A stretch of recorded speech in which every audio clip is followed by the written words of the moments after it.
Hi hello ನಮಸ್ಕಾರ, welcome to ಪ್ರವಿಕಾ kitchen. ಇವತ್ತಿನ ನಮ್ಮ ಮಲೆನಾಡು ರೆಸಿಪೀಸ್ನಲ್ಲಿ ನಾವು ಮಗೆಕಾಯಿ ಅಥವಾ ಮಂಗಳೂರು ಸೌತೆಕಾಯಿಯಿಂದ 2 ರೆಸಿಪಿನ ಮಾಡೋದನ್ನ ತಿಳ್ಕೊಳ್ಳೋಣ. ಮೊದಲನೇ ರೆಸಿಪಿ ಮಗೆಕಾಯಿ ಅಥವಾ ಮಂಗಳೂರು ಸೌತೆಕಾಯಿ ಪಲ್ಯ. ನಾನಿಲ್ಲಿ ನಮ್ಮ ಗದ್ದೆಯಲ್ಲಿ ಬೆಳೆದಿರುವಂತಹ ಫ್ರೆಶ್ ಆಗಿರೋ ಮಗೆಕಾಯಿನ ತಗೊಂಡಿದ್ದೀನಿ. ಇದನ್ನ ಚಿಕ್ಕ ಚಿಕ್ಕದಾಗಿ ಪೀಸಸ್ಗಳನ್ನ ಮಾಡಿಟ್ಕೊಂಡಿದ್ದೀನಿ. ಚಿಕ್ಕ ಚಿಕ್ಕದಾಗಿ ಹೆಚ್ಚಿಟ್ಕೊಂಡಿರುವಂತಹ ಮಗೆಕಾಯಿ, ಅದ್ರ ಜೊತೆ ಸ್ವಲ್ಪ ತೆಂಗಿನ ತುರಿ, ರುಚಿಗೆ ತಕ್ಕಷ್ಟು ಉಪ್ಪು, ಬೆಲ್ಲ ಹಾಗೂ 4 ಚಿಕ್ಕ ಚಿಕ್ಕದಾಗಿರೋ ಹಸಿಮೆಣಸನ್ನ ತಗೊಂಡಿದ್ದೀನಿ. ಒಂದು ಅಗಲವಾಗಿರೋ ಬಾಣಲೆನ ತಗೊಂಡು ಅದಕ್ಕೆ 2 ಸ್ಪೂನ್ ಕೊಬ್ಬರಿ ಎಣ್ಣೆಯನ್ನ ಹಾಕ್ತಾ ಇದ್ದೀನಿ.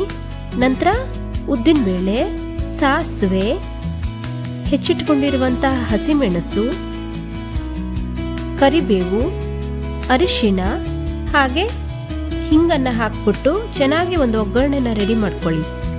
ನಂತರ ಅದಕ್ಕೆ ಹೆಚ್ಚಿಟ್ಕೊಂಡಿರುವಂತಹ ಮಗೆಕಾಯಿ ಪೀಸಸ್ಗಳನ್ನ ಹಾಕ್ಕೊಳ್ಳಿ.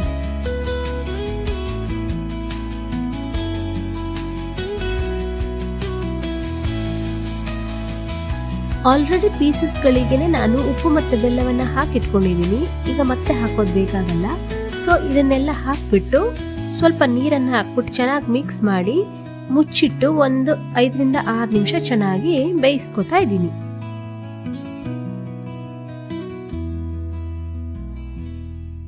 ನೋಡಿ ಈಗ ಎಷ್ಟು ಚೆನ್ನಾಗಿ ಬೆಂದಿದೆ. ರುಚಿಯಾದಂತಹ ತುಂಬಾನೇ ಟೇಸ್ಟಿಯಾಗಿರುವಂತಹ ಮಗೆಕಾಯಿ ಪಲ್ಯ ಅಥವಾ ಮಂಗಳೂರು ಸೌತೆಕಾಯಿ ಪಲ್ಯ ಸವಿಯಲು ಸಿದ್ಧವಾಗಿದೆ. ಇದು ಊಟಕ್ಕೂ ಚೆನ್ನಾಗಿರುತ್ತೆ. ದೋಸೆ ಅಥವಾ ಚಪಾತಿ ಜೊತೆನೂ ನೆಂಚ್ಕೊಂಡು ತಿನ್ನಕ್ಕೆ ತುಂಬಾನೇ ಚೆನ್ನಾಗಿರುತ್ತೆ. ಇವತ್ತಿನ 2ನೇ ರೆಸಿಪಿ ಮಗೆಕಾಯಿ ಕಲ್ಲಜ್ಜಿ ಅಥವಾ ಮಂಗಳೂರು ಸೌತೆಕಾಯಿ ತಂಬುಳಿ. ಬನ್ನಿ ಹೇಗ್ ಮಾಡೋದು ಅಂತ ತಿಳ್ಕೊಳ್ಳೋಣ. ನಾನಿಲ್ಲಿ ಫ್ರೆಶ್ ಆಗಿರುವಂತಹ ಎಳೆ ಮಗೆಕಾಯಿನ ತಗೊಂಡು ಅದನ್ನ ಚಿಕ್ಕ ಚಿಕ್ಕ ಪೀಸಸ್ಗಳನ್ನ ಮಾಡಿ ಇಟ್ಕೊಂಡಿದ್ದೀನಿ. ಒಗ್ಗರಣೆ ಬಾಂಡ್ಲಿಗೆ 2 ಹಸಿಮೆಣಸು, 1 ಸ್ಪೂನ್ ತೆಂಗಿನೆಣ್ಣೆ, 1 ಸ್ಪೂನ್ ಎಳ್ಳು, ಅರ್ಧ ಸ್ಪೂನ್ ಸಾಸಿವೆ, 1 ಚಿಟಿಕೆ ಇಂಗು, ಹಾಗೇನೆ 1 ಚಿಟಿಕೆ ಅರಿಶಿಣವನ್ನ ಹಾಕ್ಬಿಟ್ಟು ಚೆನ್ನಾಗಿ ಒಂದು ಒಗ್ಗರಣೆನ ರೆಡಿ ಮಾಡ್ಕೋತಾ ಇದ್ದೀನಿ. ಆಮೇಲೆ ಒಂದು ಸ್ವಲ್ಪ ತೆಂಗಿನ ತುರಿ, ರುಚಿಗೆ ತಕ್ಕಷ್ಟು ಉಪ್ಪು ಮತ್ತು ಬೆಲ್ಲವನ್ನ ರೆಡಿ ಇಟ್ಕೋತಾ ಇದ್ದೀನಿ. ಮಿಕ್ಸಿ ಜಾರ್ಗೆ ತೆಂಗಿನ ತುರಿ, ಉಪ್ಪು, ಬೆಲ್ಲ ಹಾಗೆ ನಾವು ರೆಡಿ ಇಟ್ಕೊಂಡಿರುವಂತ ಒಗ್ಗರಣೆ ಮಿಶ್ರಣ ಅದನ್ನು ಹಾಕ್ಬಿಟ್ಟು ಚೆನ್ನಾಗಿ ರುಬ್ಕೋತಾ ಇದ್ದೀನಿ. ಚೆನ್ನಾಗಿ ರುಬ್ಬಿದ್ಮೇಲೆ ಇದಕ್ಕೆ ನಾವು ಚಿಕ್ಕ ಚಿಕ್ಕದಾಗಿ ಹೆಚ್ಚಿಟ್ಕೊಂಡಿರುವಂತಹ ಮಗೆಕಾಯಿ ಪೀಸಸ್ಗಳನ್ನ ಹಾಕೋತಾ ಇದ್ದೀನಿ. ಅದನ್ನು ಹಾಕ್ಬಿಟ್ಟು ಚೆನ್ನಾಗಿ ನುಣ್ಣಗೆ ರುಬ್ಕೋತಾ ಇದ್ದೀನಿ. ಈಗ ರುಬ್ಬಿಟ್ಕೊಂಡಿರುವಂತಹ ಮಿಶ್ರಣವನ್ನ ಒಂದು ಅಗಲವಾದ ಪಾತ್ರೆಗೆ ಹಾಕೊಂಡು ಅದಕ್ಕೆ ನಿಮ್ಗೆ ಎಷ್ಟು ಪ್ರಮಾಣ ನೀರು ಬೇಕೋ ಅಷ್ಟು ಪ್ರಮಾಣ ನೀರನ್ನ ಸೇರಿಸ್ಕೊಳ್ಳಿ. ಆಮೇಲೆ 1 ಸೌಟು ಅಥವಾ 1 ಅರ್ಧ ಬೌಲಷ್ಟು ಮಜ್ಜಿಗೆಯನ್ನ ಇಲ್ಲಿ ಸೇರಿಸ್ತಾ ಇದ್ದೀನಿ.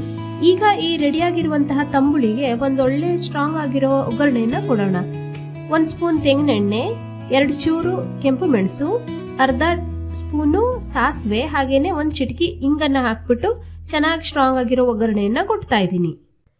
ನೋಡಿ ಈಗ ತುಂಬಾನೇ ಟೇಸ್ಟಿ ಆಗಿರುವಂತಹ ಮಗೆಕಾಯಿ ಕಲ್ಲಜ್ಜಿ ಅಥವಾ ಮಂಗಳೂರು ಸೌತೆಕಾಯಿ ತಂಬುಳಿ ಸವಿಯಲು ಸಿದ್ಧವಾಗಿದೆ. ನೀವು ಮನೇಲಿ ಒಂದ್ಸಲ ಟ್ರೈ ಮಾಡಿ, ಚೆನ್ನಾಗಿರುತ್ತೆ.